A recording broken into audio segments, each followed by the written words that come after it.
Hi, welcome back to In the Closet. I believe we're on episode 9. No, 8. Sorry, 8. I'm losing track here.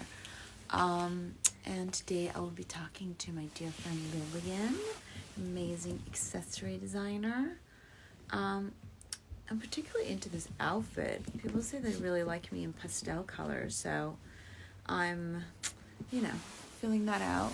I'm sort of like a mix between a 1970s groupie and, I don't know, I buzzed my dog the other day and cut half my hair off by accident, which wasn't that fun, so I gotta stick to the wigs. Okay, here's Lillian. Let's invite her.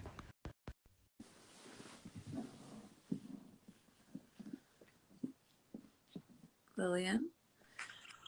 Oh, hi. Oh, hello. Oh, hello. So nice to see you. Wonderful to see you. I figured I'd keep it casual today. I borrowed my kid's beanbag. It's beautiful. It matches the hat.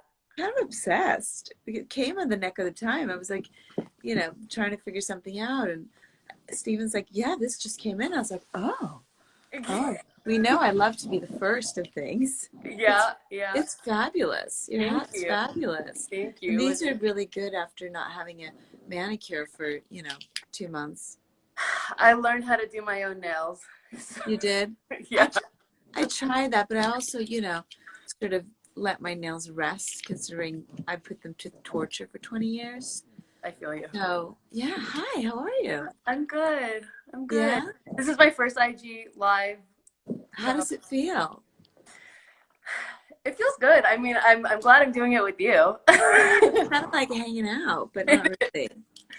I mean, I'm a fan of FaceTime, so it's basically FaceTime with an audience. Exactly. I mean, this is my 8th episode, so, sort of getting into it's been really interesting. There's people all around the world. You're probably the first person I've spoken to that is actually in LA. Right. Which, I want to get into. So we both grew up in Beverly Hills, right? Sure. Yeah. Did you go to Beverly? I can't remember. I did. Yeah. You did? Yeah. So we both went to Beverly Hills High. Yes. Which, it's a situation.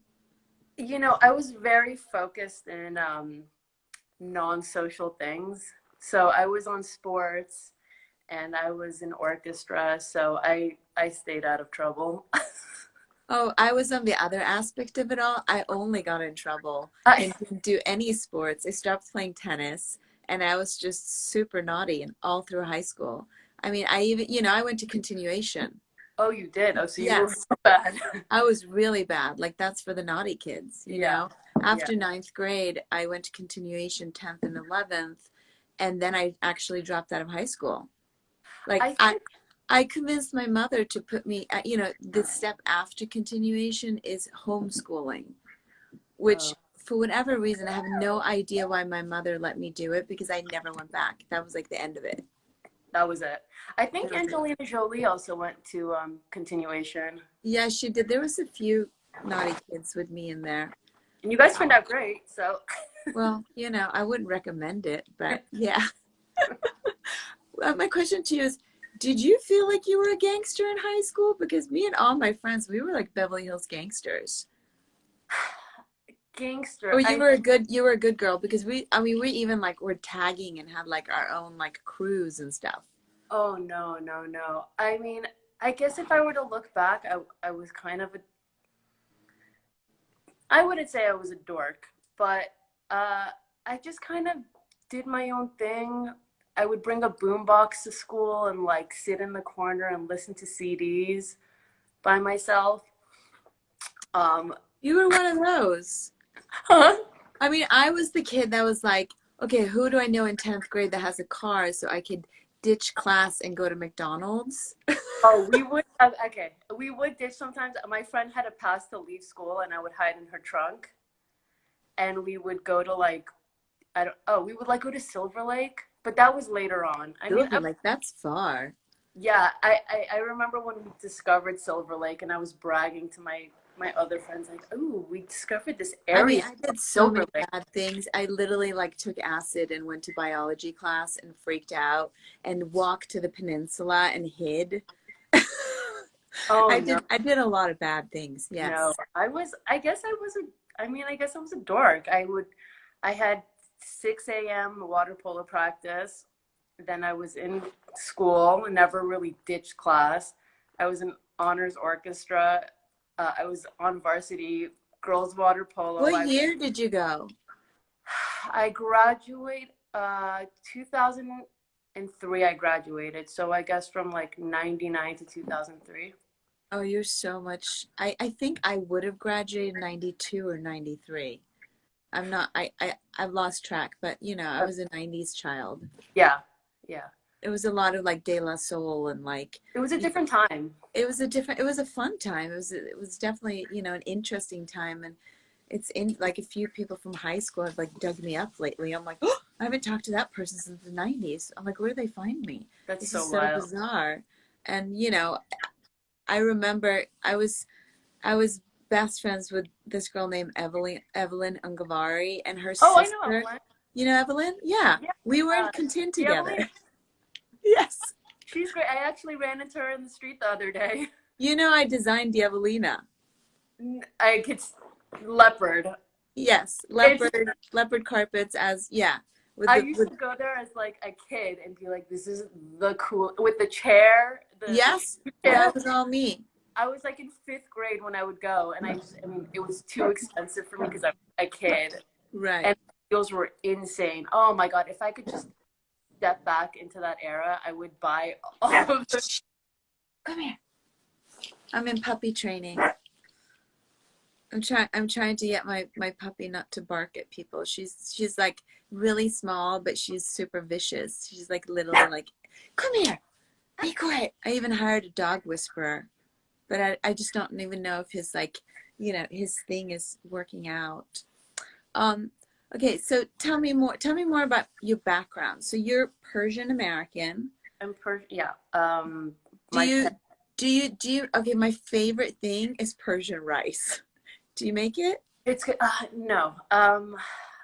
Persian food is not easy to make. I've attempted to make a few dishes, but it's very time consuming, and my mom does it better, so I just eat her All right, food. well, next time your mom's making Persian rice, will you invite me over? Absolutely, Okay, 'cause I'd absolutely. love to come. It's the Um, best. what does your family think about you becoming an accessory designer? They've always been really supportive. Um,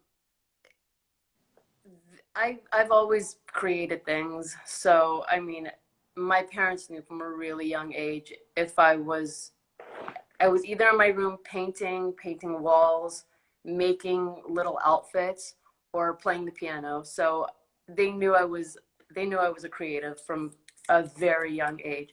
So when I started, I got out of art school and then I stopped painting and then I started making furniture. I would go around town and I would literally I had a truck, so I would find furniture in alleyways, thrift stores, estate sales. I mean, on the side of the road, I would just pick them up and throw them in the truck. And then I found a few different upholstery guys and I started making furniture. But the issue was I didn't have clients. So they just started to pile up in the garage. So I moved from that, did a bit of music with a few friends, and then started making jewelry.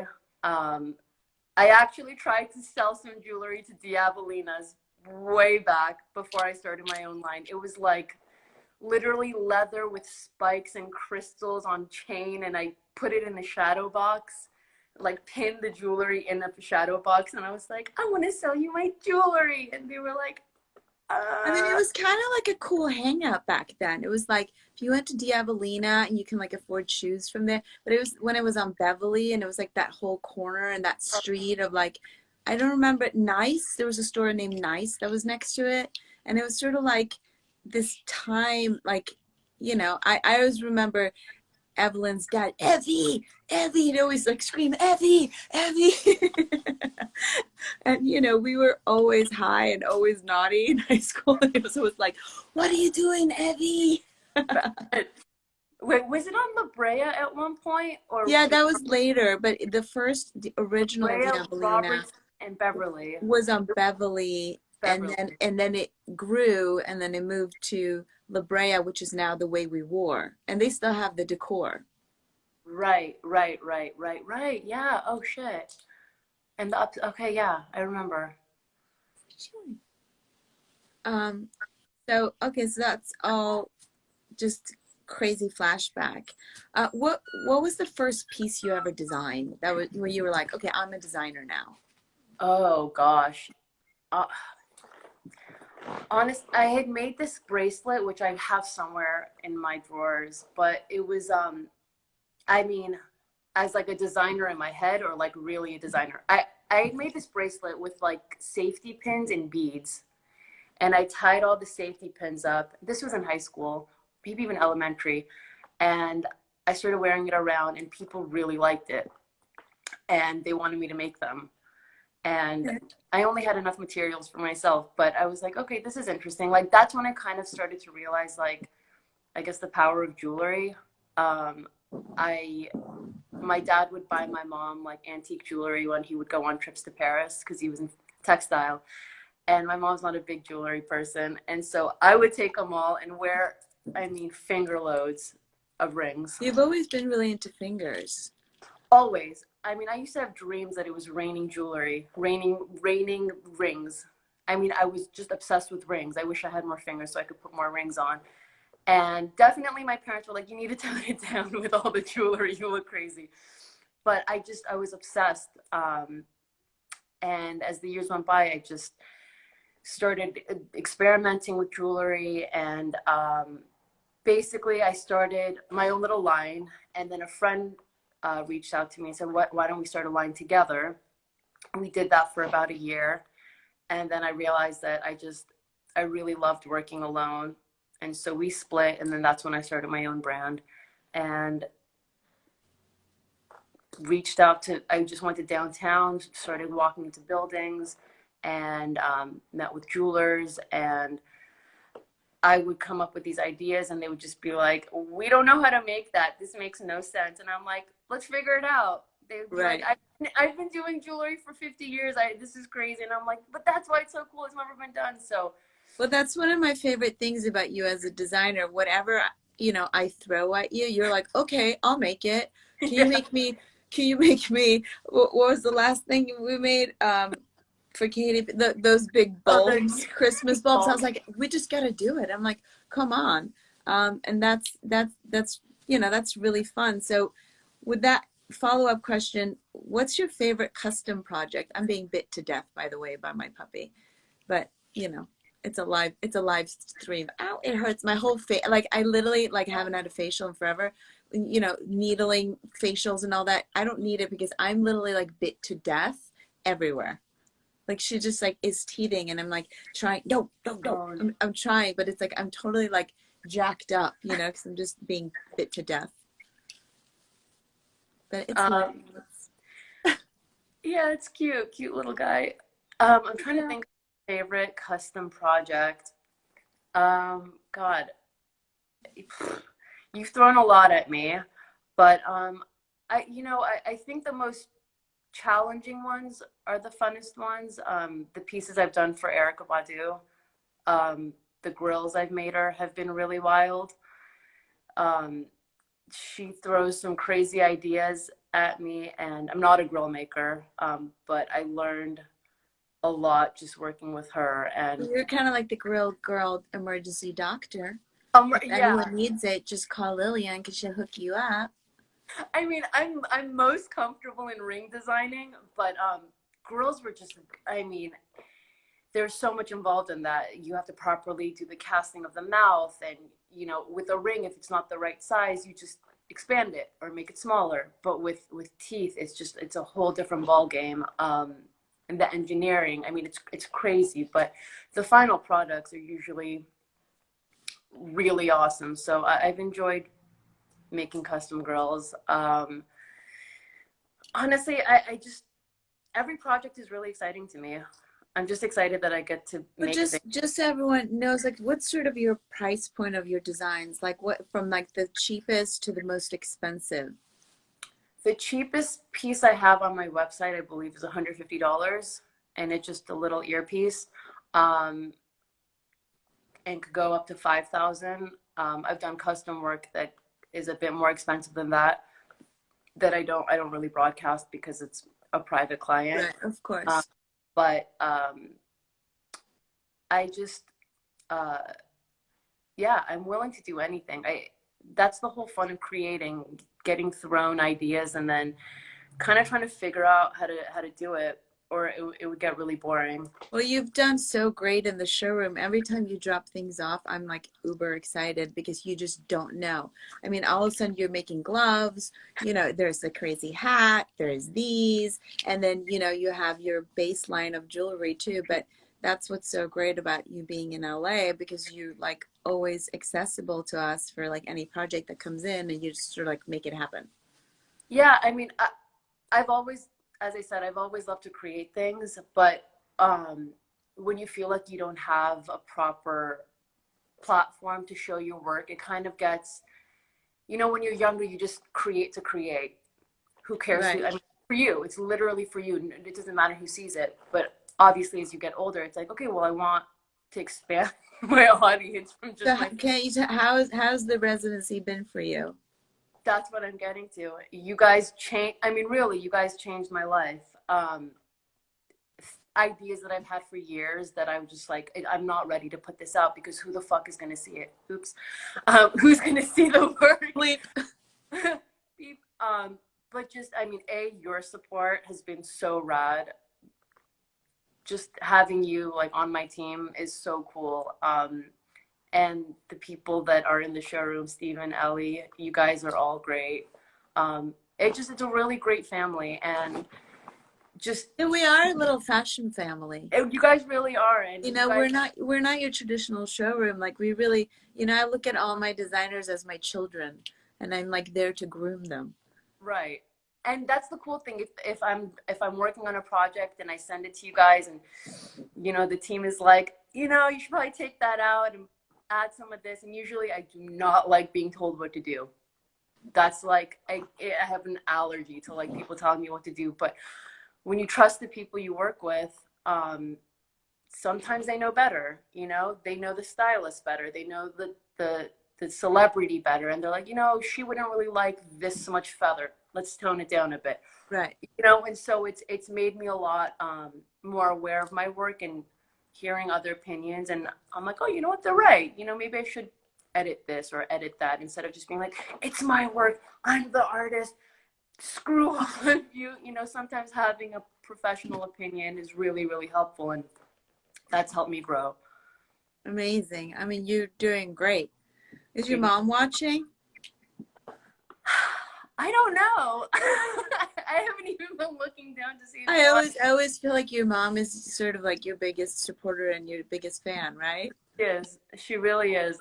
I've definitely given her a headache over the years, but But now she's seeing the light. She's seeing that what you're doing is, you know. yeah, she's always. I mean, again, from like a super young age, I painted my whole bedroom when I was 9. I was being like a loudmouth. She sent me to my room, and I just found all of the paint in the house, shoe polish, nail polish, and I just started painting my walls. I was like, all right, I'm grounded. I'm just gonna start painting my walls. And she walked in hours later to see what I was up to, and like I was literally sitting on a chair, like painting the walls, and I was like, oh, she's gonna kill me. And I just remember her looking at it. I was painting a giraffe and a toucan, and she was like, all right, are you hungry? Do you want me to make you a turkey sandwich? And I mean, she was always super cool about me doing crazy shit. I was always a good kid, so the extent of my I craziness. mean, I was always a good kid, turned bad, and then I turned good again. So there's hope. There's hope for anyone out there struggling. Do you have any hidden talents that we should know about? Hidden talents. Oh, gosh, I don't know. I mean, I heard you sort of play the piano. Yes, I grew up playing piano. I played, I started taking lessons maybe when I was like 4 or 5, 6. And I always played by ear. And so I could never really learn how to read music. And so I would hear a song and I would just go straight to the piano and play. And Well, it let me was, tell you, that's a talent. My twins took piano for like 3 years, and they literally still can't play a fucking song. Like oh no. I was like, this is crazy. Like this is ridiculous. Like they each had their own like teacher, and like they would take all these lessons. And I was just like, at one, I even got them a piano that you hook up to the iPad that lights up, so you Right. can learn a song. But music just isn't their talent. You're, They're definitely artists. I think you're born programmed with certain things, and it's your responsibility to feed your pre-programmed abilities. So Right. as a kid, I knew it was normal to me hearing something and repeating it. I was never good at math. I'm still really shitty at spelling, but I hear a song once and I could replicate it on the piano. I played upright bass for 7 years. Um, Oddly, I learned how to read music when I played the bass in orchestra, but still with piano, there was like a weird block. Maybe I didn't want to learn how to read Well, music. I believe everyone's born with a talent, that For sure. some people just have it and you were just born with that. What are three things you can't live without? Oh, three things I cannot live without. My rings. Yes. Most It's people can't. I physically cannot leave the house without them, even if I'm popping to go to the market. I'm like, need to put on my rings. Coffee. Ooh, I you're one love of those. I love coffee. And third, what's the third thing I can't? Music. Okay. Yeah, definitely I mean, music. those are all things that will get you by in the day, Yeah. Yeah, and a lot of the music I listened to growing up really shaped the kind of jewelry I made. All right, well, all I can say is keep on creating, keep on surprising us. Just whatever this quarantine may do to you, just keep dropping off amazing fun I'm pieces. just gonna keep making things and bringing them to you. Well, It's the highlight we'll of my take day. them and we'll wear them. Honestly, the highlight of my day dropping things off to you guys. I'm like, all right, I'm gonna make something and I'm gonna bring it tomorrow. Like I'm just excited to make things and drop them off because literally I'll drop something off and then I'll be told, Gaga took this, Katie took this, so and so took this, and I'm like, oh my god, I need to make more. Well, just keep creating. We love you. I love you guys very, very much. All right, thank you so much for talking to me. It's Thank nice you. to see a familiar face.